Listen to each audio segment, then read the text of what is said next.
Where I see a lot of people going wrong on their health and fat loss expedition, maybe you included, is in the setting up of their initial plan. And what I mean by that is, when you get excited to start a health and fat loss expedition, you set up this plan of action for yourself. And then 1 or 2 days pass by, maybe 1 or 2 weeks pass by, and you haven't even started the plan yet. Or maybe you have started the plan, but you gave up on day 2 or even week 2. Like I said, this is something that I see a lot, and a lot of people, maybe you included, will blame yourself for not having self-control. Maybe you'll blame yourself for not having discipline, or you might just say that you are not motivated. But here's the thing, your success in adhering to your plan consistently to get those fat loss results that you really desire and want, well, it lies in how you set up your plan of action for your health and fat loss expedition. So today I'm going to chat about how to build a fat loss plan that actually works. On that note, welcome to this episode of the Mandy Meyer podcast. As per usual, this is the podcast where we chat all about your health and fat loss, all about those goals that you have and how you can start achieving those goals. Too many times I hear people saying, I have the perfect fat loss plan, but I just can't execute it, or I just can't stick to it. Here's my question to you. If it's so perfect, for the lack of better words, then why can't you stick to it?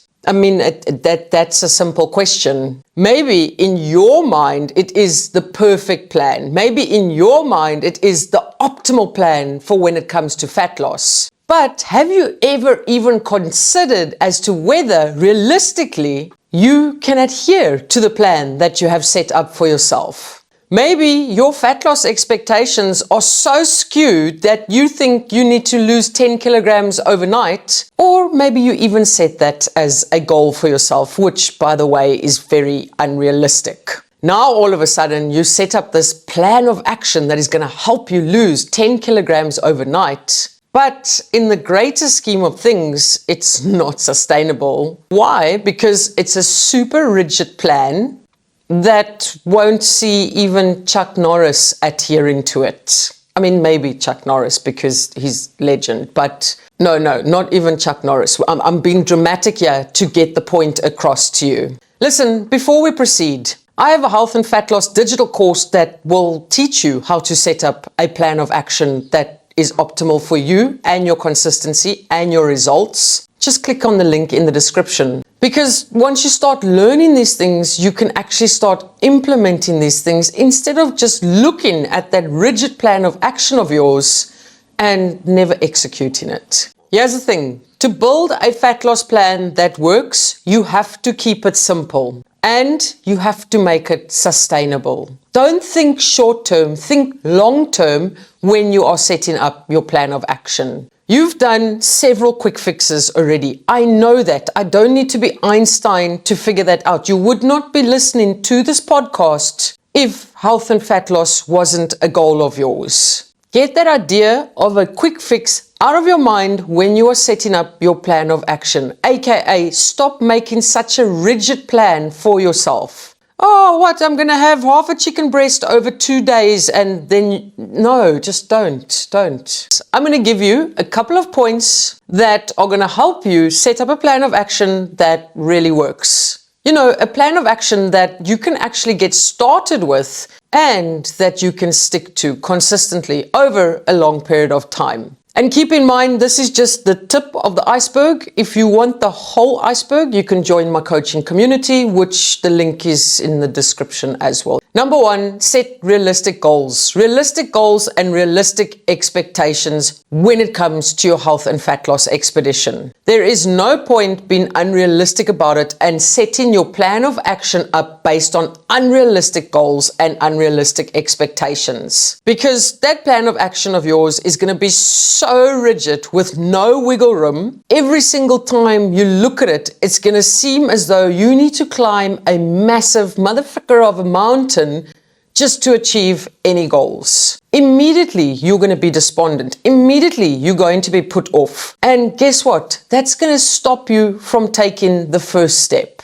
And if I'm honest, that's actually the only point when it comes to setting up a plan of action that works, one that you can stick to, is you just being realistic about it. You've been realistic about your goals. Now, let's take it a step further and actually break your goal setting process down, because that is where a lot of people go wrong as well. Let's start with your activity, say your steps, for example. Many people might be couch potatoes, lying on the couch, not doing any steps, maybe 1,000 or 2,000 steps per day. In your plan of action, you now say you want to do 10,000 steps per day. Scrap that cock idea. If you currently on 1,000 steps per day, set your goal for 2,000 steps per day for the first week or 2 weeks. Why? Well, it's not as daunting. It seems doable. And when it seems doable, guess what? You actually want to start doing it because it doesn't scare you. And because deep down in your heart, you believe that you can achieve it.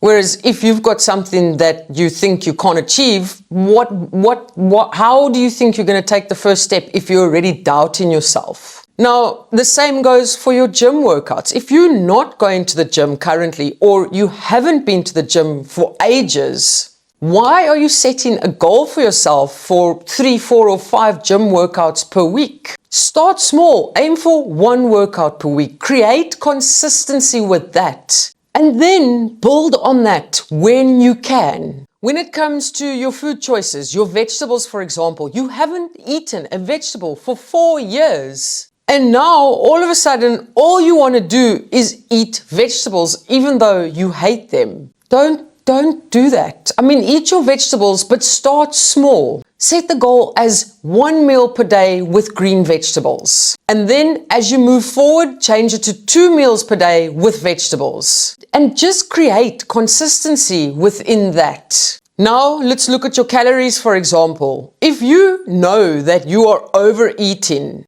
but you have no idea how many calories you're consuming, for the first week, set your goal to just log in and track in calories so that you can learn about what you are consuming. After the first week, then calculate your calorie deficit and set that as a goal. And if everything I mentioned, from the calorie deficit goals to the veggies, to the gym workouts, to the steps, already seems too much for you, and it already seems overwhelming and the plan just seems too much, guess what? You can tweak it. You can focus on one thing to start off with, and that's your calories. Once you're comfortable with logging and tracking your calories, now you can look at increasing your steps. Maybe 4, 5, 6 weeks down the line, maybe that's when you start adding weighted workouts once a week to your plan. But again, it's so important that you don't get carried away when you are setting up your health and fat loss plan. And yes, it's great to have optimistic goals. And yes, it's great to look far ahead into the future and set a big plan of action for yourself. But realistically, once you've got that big plan of action, you need to break it down into smaller little things that you can achieve. And that's what I like to call daily non-negotiables. Instead of having 10 or 20 daily non-negotiables, focus on 1, 2, or 3 just to get started with, so that you can, number 1, get started, and number 2, so that you can start creating consistency. And then at the end of every single week, you do a bit of a daily non-negotiable audit, or an audit for the week when it comes to your goals. You have a look at how many calories you have consumed over the week. Maybe have a look at how many steps you have smashed over the week. And then on that Sunday, after you've done your audit, you set up a plan of action for the very next week. You can either look at increasing your steps and maybe decreasing or tweaking your calories a little bit, or you can proceed as per normal until you get that momentum going. As I've mentioned, don't underestimate the power of a simple plan, a plan that doesn't overwhelm you. You're going to sit there the whole time and blame yourself for not being disciplined, for not being motivated, for lacking self-control, for lacking willpower. Meanwhile, back at the planning ranch, you've set yourself this ludicrous plan that you can't achieve. It scares you, it overwhelms you, it's overcomplicated. Of course you are not starting it. Of course you are not sticking to it. The biggest issue is people tend to overcomplicate their plans and let their plans overwhelm them because instant gratification most. You want to do everything now. That's not how health and fat loss works. Small steps on a consistent basis is what is going to work. Stop trying to achieve everything overnight and become okay with tracking what you're doing, adjusting the plan, and being patient. There's absolutely no point in putting things on the plan that you know, number one, you can't achieve, number two, you hate doing, number three, is not optimal for you or your lifestyle right now. And if you don't know where to start, I've got loads of podcast episodes on everything you need to know.